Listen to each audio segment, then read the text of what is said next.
Hello everyone, it is your resin 3D printing god, Akuma Mods, back again with our review of the Uniformation GK Two.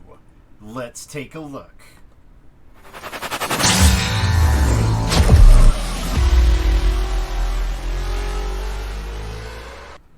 So yes, we have the Uniformation GK Two. This is probably the most wanted review that people have just been fluttering my messages with. When are you going to do the review of it? Well, it's finally here. And my apologies for being a little bit late on this. I wanted to do this a week before, but work and everything has just been hectic. So anyway, here it is at last with my thoughts on it. So let's get right into it.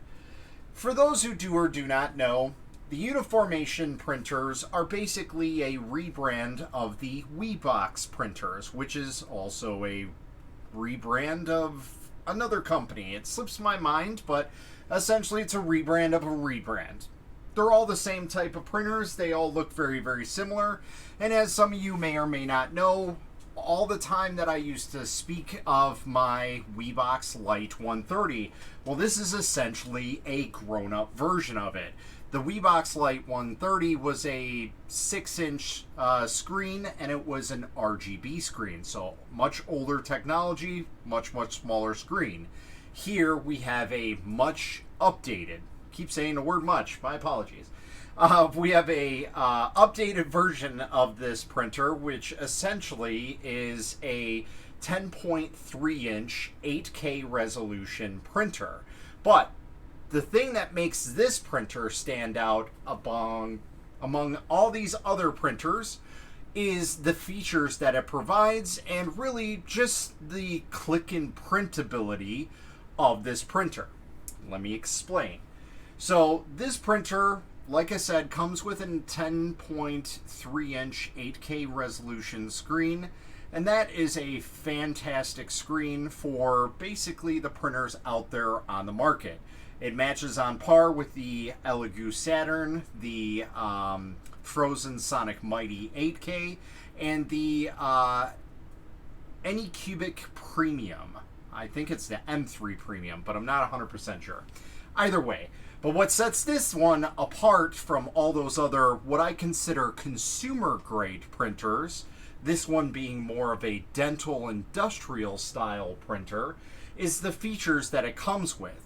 This boasts two miniature heaters that are placed on the back sides here, and they are triggered by this limit switch here. So if you leave the top open and you're somebody who just prints out in the open, that's perfectly fine. The heaters will never ever be activated until you press this down. I don't know if you guys can hear that, if my mic's picking it up, but there's essentially a Z limit switch right at the top here, right where I pointed. And that turns the activation on for the heaters. Now, one of the downsides I'd say is there's no way to actually adjust that or turn it on and off. It's just kind of on. And really it's just a temp sensor. So when it reaches a certain degree, it will kick the heaters on, bring it back up to temperature, and it's good.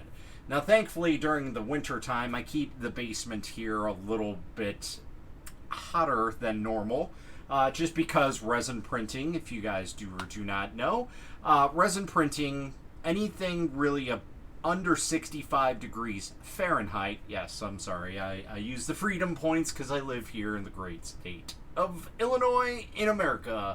So, we use Fahrenheit here, so anything really under 65 degrees Fahrenheit, resin kind of gets a little tricky at times, and it really depends on what type of resin you're using. Some resins you can get away with printing under that, most resins you can't. So it's always nice to have that extra heated feature on a resin printer, so you're not having to go and buy a heating system or anything like that. This has basically got it all built in. But there is also another extra feature on this printer that is really, really nice, and that's this bad boy in the back here. Now, up at the top left here, there's a giant, I want to say maybe a 40 millimeter, maybe even a 50 millimeter fan, maybe 40.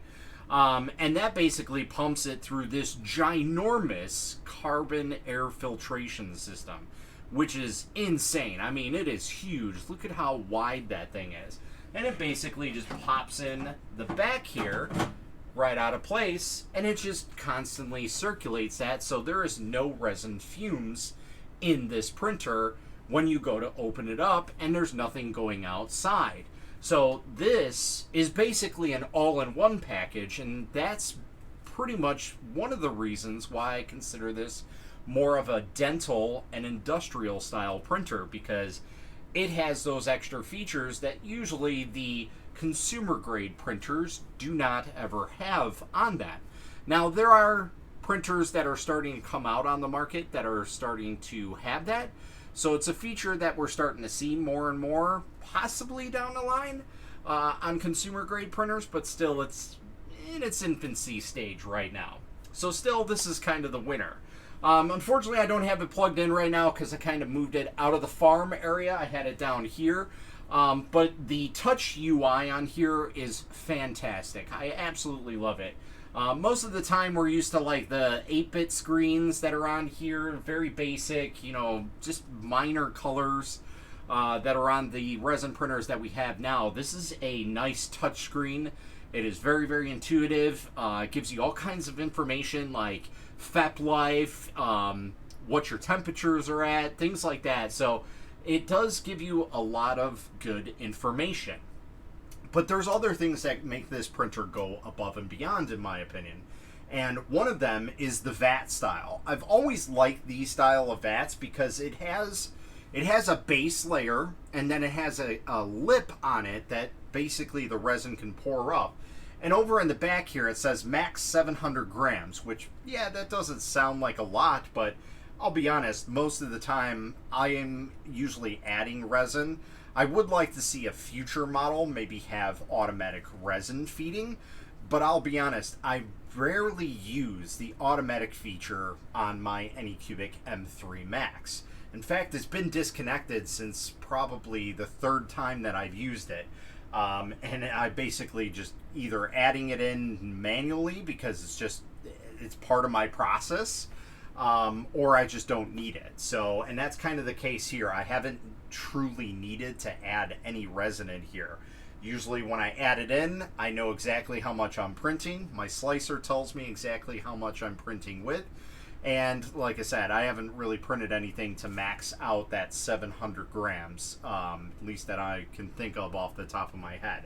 Now, I did leave a print on here. I do kind of like to do these reviews while they're printing, but I figured this one's printed, we're good to go. I didn't want to shift it during printing and have a huge layer shift or anything like that. But this was one that I loaded up, and unfortunately I don't know the person who made this model. In fact, all the models that we're going to show off, I really only know one of them, so my apologies. But I will still have those files linked down below to the proper people who did model those files, so you can look at them, give them credit, download their models if you really, really want to. But I've been kind of getting into the Teenage Mutant Ninja Turtles stuff. And I'm not a huge fan of the newer style movies, but I figured, hey, I have these files, we might as well print it. And this is also another cool thing. This is a flip-up top locking mechanism. So it's not a screw-down system, and that goes the same with the vat. The vat does not have any screws. There's no screwing down of any way, shape, or form like there is with other resin printers that you see on the market.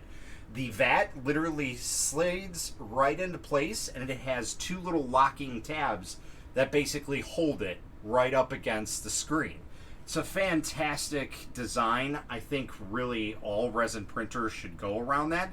But there is a downside. If you have a major failure on the FEP, you could cause some, well, real damage, because if there is a puncture in the FEP and you go to slide that off, it's going to go everywhere. However, there is a upside to that, at least on this printer, where the screen is raised up above over everything else, so it kind of goes away from that. On top of that, there is a factory installed screen protector on this as well, so we basically have all the bells and whistles that we want to right out of the box. Another great thing that I love about this is we don't have those bulky power packs on the resin printers that we normally see. This has a direct plug. It's kind of reminiscent of the Creality designs, which I really, really like, that you just plug them directly in, kind of like an FDM printer. You don't have a laptop-style charging brick that's just kind of swaying around. Can't tell you how problematic that is for a lot of things that that I deal with. But yeah. Anyway, let's go ahead and take a look at these this print. And the build plate on this thing is another big selling point for me. So one of the major issues that I see with a lot of the resin printers, really every single one that I can think of that is sub $1,000 at least, all of the build plates go into the resin, and the resin actually goes up above the build plates. On this printer, it is designed never to go above the build plate. In fact, it goes down like this, and as you can see, it's got a pretty chunky space between it to where it will never ever go up and above the build plate, and so you never have to worry about having an extra drip mount or anything like that. This pretty much drips off as is. I didn't do any dripping. I just took this directly off the build plate, and there's like no resin coming off of it. Like, this is insane. So I just wanted to show you guys how amazing these prints come out. And this is just supported manually by the slicer, or I'm sorry, automatically by the slicer. And I did add a few manual supports here and there just to be on the safe side for the sword part, because it wasn't supporting that. So that's just the slicer thing. It's the angle that you have to set it at. So it's perfectly fine. I just added in a couple minor supports there. Took me an extra 2 minutes, if that, and the print came out beautiful. And that's one of the best things about this printer, is literally anybody I talk to that has a problem with a print, and I was just kind of talking with my buddy. He sent me some files to print out. There's these little bottles. You guys may have seen some of my TikToks about it. And he basically had issues printing those models. And I said, all right, let's throw it into the slicer. And it just printed it. Same thing with another model where it had insanely thin walls. It was basically a cover. And it was a base like this where it had a back end open on this, and it had 3 sides, essentially. And I couldn't get it to print in FDM. There was no way that was going to print in FDM. I don't care how slow I was going, what materials I was using. It was so thin. The walls were 0.35 millimeters thin. So I threw it into the slicer, threw them on here. I did 4 of them at once. The customer wanted 3. And basically they printed without a hitch. Unfortunately, I don't have those models here. But I do have some other models that I printed off, and I want to show you guys the quality of the printer itself. So this was a model that, oddly enough, I was actually looking at, I believe it was on My Mini Factory, and this actually came preloaded on the USB drive of the Uniformation. So he is missing his little lamp here, unfortunately. It kind of broke off. I'm not sure exactly where it went. It's in one of my boxes. So we'll have to glue that back on. But this print just came out amazingly. And like, look, his thing is dangling all nice. Like, it is super rigid. And this is just like standard resin. Now, that's another cool thing about this printer, is because it uses a specific slicer for it. Essentially, it is Prusa Slicer rebranded. But it is meant specifically for SLA, or MSLA actually, and it's already got profiles set up. So if you use the Uniformation resin, which is rebranded eSun, I didn't say that, or Inland, you can use those same type of resins, and basically you just select the profile, click and print. I mean, it's that easy. I have had one failure on this, and that was this model right here, because I supported it like this, and basically it was too heavy for the supports that I was doing. my fault. It was my first print, literally. So after that, it has literally not failed, except for one other one, which was not the printer's fault. It was not the slicer's fault. It was actually an error in the file that I did not see. And I printed it about 8 times, and I was sitting here losing my mind trying to figure out, because this is my go-to printer if I have any issues. Literally, if I am having problems printing on any other printer, I will switch to the Uniformation GK Two, and it will print no matter what. But this file just wasn't printing, and I couldn't understand it. Well, I decided to throw it into a modeling program, and I saw that it was actually missing pieces of the parts in the mesh, but because of the slicer, it wasn't necessarily showing that on the slicer part. So just a quick tip, always make sure you're checking your models before you're slicing everything, and you won't have to worry about wasting pretty much 1.5 bottles of resin trying to print something, losing your mind thinking that you're doing something wrong, maybe that's too cold in here, whatever it may be, and then it just turns out to be the model itself. So without further ado, let's look into some other models.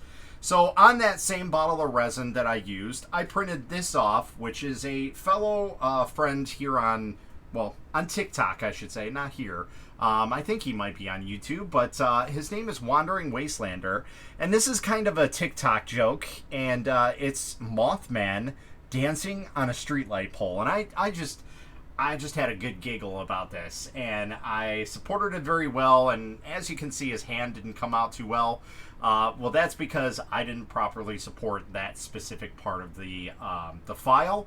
And actually, this one was, again, kind of my fault because I pre-supported it in Sheet2Box. I had the file set up to go on another printer, and I was like, you know what? I got resin. I have an open printer. Let's throw it on there. So this is actually Sheet2Box supports that are set up on here. With the settings for the Uniformation GK2 on this specific resin. So that's why that failed. So again, my fault, not the end of the world. But here are some really, really cool ones that I am absolutely proud of. I was browsing on Cults 3D, as my buddy Ben, its boy in space, would say. And I came across this model late night, and I fell in love with it instantly. I'm not a big Wall-E fan, but I just couldn't pass up these little tiny Funko Pop guys. And it just printed really, really nicely. I absolutely love it. And like, look at that little boot and everything. It is so awesome. But not only that, I printed it in 50% smaller, and it came out just as good. And then I decided to print it at 20% smaller, and they all came out beautifully. I couldn't be more happy with that print. I absolutely love it. All 3 of them came out perfectly good. Now this next print I'm going to show you guys was a print that I was kind of working with the designer, maker, whatever you want to call her, and that would be Tracy from Cinderwing 3D. This was a release that I knew about before it was even happening. I had the files, and I was just testing some things out for them and tolerances and whatnot. And that would be the Infinity Dragon. Now, this is not completed or anything like that. This was just, I wanted to see how good the tolerances were when you print on this resin printer. And this was printed flat on the build plate, no supports or anything like that, and it printed perfectly fine. Now hopefully I can get this to remove. There we go. Without destroying anything. But as you can see, you know, there's a little bit of wear because of the ball and socket part, but it pops in and out as it should, with no problems. And you just piece this thing all together. This is a really, really cool design. I think this could take off very, very well, especially if you guys are looking to sell the Cinderwing prints. We all know that they cause a lot of footwork at the conventions and whatnot. So I think if they were to decide to release all those style models where they're clipped together in all the ones that they currently have out. Specifically, I would say more the Crystal Cinderwing Dragon. I think that would be a huge hit because you can essentially section it off and do section by section, and I think that would be really, really cool. But again, that's up to them, not to me. So, for the most part, this is a really, really nice printer. If you guys are looking for basically a one-and-done printer, now I would kind of consider this the Prusa / Bamboo Labs of the resin printing world, because it's just the all-in-one package. I would say probably more on the Bamboo Lab side because it just does everything. It's got pre-supported files profiles for you. It has the dual heaters. It has a carbon filtration system, just easy locking mechanism. Comes with the screen protector on it. It's got a real nice touch UI, very simple, straightforward to use. The build plate is vastly different than any other one you will see on the market. And for me, just that alone, that build plate is a selling point, hands down. I would take that every single day of the week. So if any of you other manufacturers are listening, look into that style of build plate, because I don't know about y'all, but I'm kind of sick of printing drip mounts and having things sit there and drip for 20 minutes at a time. Like, I don't have time to really do that. I mean, I do, obviously, but it's kind of an inconvenience to have to do that and just do all the whole workaround things. So yeah, if you guys are looking to get into this printer, I will tell you that you can find it either on Amazon or on Uniformation3D.com, and I will have an affiliate link for Amazon at least down below. I don't think I have one for Uniformation, but if I do, I'll link it. But you guys can find these both on those websites for $899, and that is shipped, completed out there. So that is really, really nice that they're not adding on any other shipping fees. They're kind of being on par with Amazon, which I really, really like that they did that. And if you guys are worried about parts, I know that's a huge thing with the communities and like Anycubic and Elicu and Frozen and Creality. Everybody's worried, hey, where can I get parts? Well, there are parts available on Amazon from time to time, and there is parts available on the Uniformation 3D website.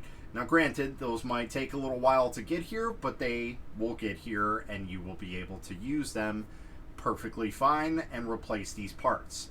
And that's another great thing to just add some more icing onto the layer, is the fact that when you go to replace parts, it is insanely simple on this printer to replace parts. Replacing the FET film, replacing the screen even though I haven't. I know it's easy because I've taken a look at previous models and they're all exactly the same. So these are really, really nicely designed and have a lot of good things in mind for the user. And it's unfortunate that it doesn't get the love that it does because it doesn't have a big brand name behind it. And I think what we can take away from this is the fact that it's kind of like the Bamboo. It is the outsider, but it is better in that sense because it's got all the technology that you need. It's got all the extra added things that you would add on to a resin printer right out of the box. Now, granted, it is not a known company, so there is that, kind of tread lightly water thing that you got to deal with, but I mean, I'll take that. I'm perfectly fine with that. But then again, I'm a little different. I've been working with them since the Uniformation GK1, and the GK2 is even more better than that. I mean, they hit every single point that I wanted them to, minus the auto refill. But again, this unit doesn't really need it. As far as I can tell, I have not had any issues with needing to refill at any point in time. I set it, forget it, and it literally gives me a print every single time. I mean, who wouldn't want that with a resin printer, or really any 3D printer on the market? Now, before I let you guys go, I am going to let you guys know that Well, we kind of have a sponsor besides our friends over at Frozen that provide us with a lot of resin that you can see in various areas around my disaster of a workshop. We do have a new sponsor of gloves, and these are the Venom Steel XL gloves. Now, I haven't opened this box yet because I'm still going through the older ones that I have, which are the regular Venom gloves. Now, if you guys are dealing with resin printing or anything that you need to do with gloves on, or at least like a nitrile style glove or a vinyl glove, whatever you want to call them, those style gloves, I do highly suggest getting these Venom Steel. And I will have them linked down below, and I will have an affiliate link for them through Amazon. These are by far the hands down the best gloves that I can possibly use. And I haven't even tried out their best series yet. I just used their standard stuff and I was absolutely blown away. So if you guys do or do not deal with resin printing, you know that when you're taking off supports and things like that, stuff stabs you all the time. So with the blue gloves that you normally get on Amazon, you know, they puncture it all the time. And I know money is always a big thing with people, but these aren't much more expensive, or most of the time they are about the same price if you're going to buy a box of them. So in my opinion, spend that money, spend maybe the extra $2, $3 to $5, whatever it may be. I mean, even if it was $10 more, I would probably spend the money. No, in fact, I would spend the money. 100% on that. Just for the fact that I have had one time that these gloves have ripped on me. One time. And that was when I was working with some real sharp stuff. Like, I was literally working with a miniature that had a sword with an insanely sharp end. And it nicked me right on the corner here, and it clipped the glove right off. But the rest of the glove stayed perfectly fine, and it was just that nick. Whereas the blue glove, it would have just literally disintegrated in pieces at that point by the time I was done. So I was still working halfway through the model when that happened, and I finished out that model in the next 10-15 minutes, and it was perfectly fine, all that. So all I had to do was just wash my hands off a little bit, and we were all good. But that was the only time that I had an issue with that glove. So again, these gloves are fantastic. I can't wait to get into these Steel series gloves to see how much more ridiculous they can get with their gloves, because like I said, their standard gloves are even, I'd say like a 5-star versus a 2-star of the blue gloves. Like it just blows me away. So with that being said, I'm gonna let you guys go. And I thank you for watching the review. I know it's a little bit lengthy this time, and hopefully we'll try and get some better things going. We do have some more reviews set up with some new printers, and we'll get those going as soon as we possibly can. And hopefully we can roll those out about every week. I'd like to try and get it out. So hopefully by next weekend you guys will see another review, be it a resin printer review or maybe an FDM printer review. But that's pretty much it, guys. I hope you enjoyed the review of the Uniformation GK Two. And yeah, if you guys aren't liking and following, go ahead and hit that subscribe button. Share it out to people. That would help immensely with the channel. That's pretty much it, guys. Until next time, happy printing.